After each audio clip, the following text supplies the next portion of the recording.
السلام علیکم دوستوں، میں ہوں Zulqarnain Ahmed, the mirror of days میں آپ کا استقبال ہے۔ جیسا کہ آپ جانتے ہیں، مولانا کلیم صدیقی کو گزشتہ روز ATS نے گرفتار کیا ہے۔ بیجا گرفتاریوں پر حکومت سے دو ٹوک گفتگو ہونی چاہیے۔ بے گناہ مسلمانوں کو جھوٹے الزامات میں پھنسانے والے افسران کو کڑی سزا ہونی چاہیے۔ UP پولیس کا دہشت گرد مخالف دستہ ATS نے حضرت مولانا کلیم صدیقی صاحب کو گزشتہ رات گرفتار کرنے کی تصدیق کی ہے۔ یہ بات ملت کے لیے باعث تشویش ہے کہ ایک ملی رہنما، داعیہ اسلام، انسانیت کے خیر خواہ اور ملت کا عظیم سرمایہ حضرت مولانا کلیم صدیقی صاحب کو غیر قانونی تبدیلی مذہب قانون کے تحت گرفتار کر لیا گیا ہے۔ ان کے ساتھ دیگر 4 افراد کو بھی گرفتار کیا گیا ہے۔ جس طرح گزشتہ مہینے جون میں عمر گوتم کو غیر قانونی طور پر تبدیلی مذہب کا جھوٹا الزام لگا کر گرفتار کیا گیا تھا اور غیر ملکی اداروں سے فنڈنگ جیسے الزامات بھی عائد کیے گئے ہیں، اسی طرح کے جھوٹے الزامات کے تحت مولانا کلیم صدیقی صاحب کو گرفتار کیا گیا ہے۔ عدالت نے ATS کے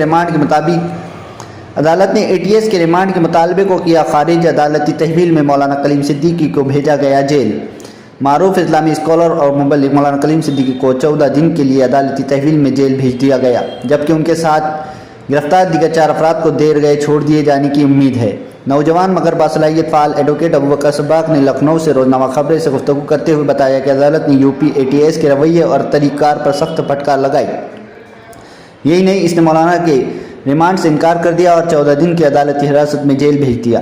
انہوں نے بتایا کہ وکلا کی ٹیم کے مضبوط دلائل کو عدالت نے غور سے سنا۔ ایڈوکیٹ صباغ نے بتایا کہ مولانا کلیم کے معاملے کو عمر گوتم کیس سے جوڑ دیا گیا ہے، اس لیے یہ تھوڑا لمبا چلے گا، مگر مایوس ہونے کی ضرورت نہیں، انشاءاللہ مثبت نتائج برآمد ہوں گے۔ عدالتی کارروائی نے جمعیت علماء ہند نے بھی اہم کردار ادا کیا۔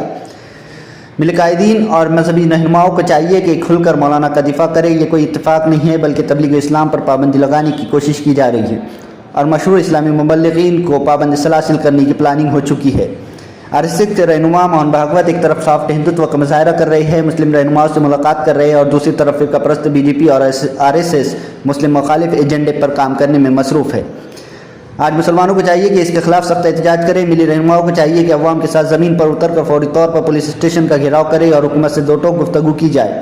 اتنا ہی نہیں، BJP اور RSS سے ان کا موقف عوام میں ظاہر کرنے کے لیے آمنے سامنے پریس کانفرنس کے ذریعے پیش کرنے کے لیے آمادہ کیا جائے، کیونکہ ایک طرف سافٹ ہندوتو کا کھیل کھیلا جاتا ہے، دوسری طرف مسلمانوں پر مظالم کے پہاڑ توڑے جاتے ہیں۔ پونے کے محسن شیخ سے لے کر آج تک ماب لنچنگ کا سلسلہ جاری ہے۔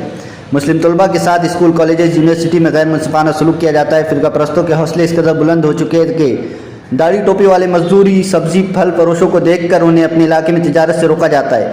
ایک طرف ادبی مشاعروں، کوی سمیلنوں، قومی یکجہتی کے پروگراموں میں ہندو مسلم بھائی چارے کے نعرے لگائے جاتے ہیں، اور دوسری طرف مسلمانوں کے خلاف نفرت کا زہر گھولا جاتا ہے۔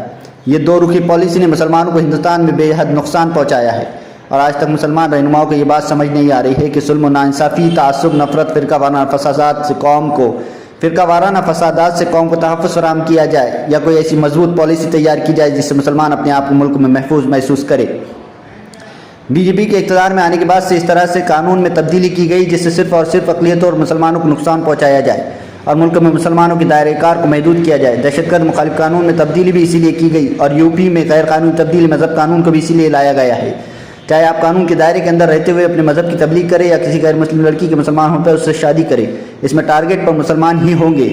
اسی طرح اگر آپ مذہبی لٹریچر پڑھتے ہیں یا کسی بڑے داعی اسلام کی کتابیں آپ کے پاس ملتی ہے تو آپ کو دہشت گرد مخالف قانون کے تحت UAPA قومی تحفظ ایکٹ کے جھوٹے الزامات میں گرفتار کیا جا سکتا ہے۔ آپ کو غیر قانونی سرگرمیوں میں ملوث بتا کر جیلوں میں بند کیا جا سکتا ہے، چاہے پولیس کے پاس پختہ ثبوت ہو یا نہ ہو، جس میں 6 سے 12 سال تک کی ضمانت تک منظور نہیں کی جاتی۔ پھر مقدمے کورٹ میں پیش ہوتا ہے اور ایک طویل عرصے کے بعد آپ کو عدالت باعزت بری کرتی ہے، لیکن یہ بات سسٹم میں موجود اعلیٰ افسران کے سمجھ میں نہیں آتی، یا عدالت اس پر نوٹس نہیں لیتی ہے کہ جن پولیس افسران نے ایک عام انسان کو جھوٹے الزام میں گرفتار کر کے ظالمانہ طور پر برسوں تک جیل کی سلاخوں کے پیچھے دھکیلا تھا، وہ کون ہے اور اس طرح سے غیر قانونی طور پر ظلم کیوں کیا گیا۔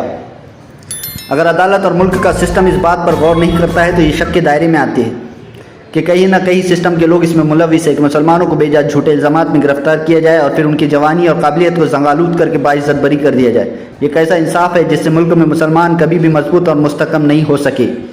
جس جگہ مسلمان معاشی اعتبار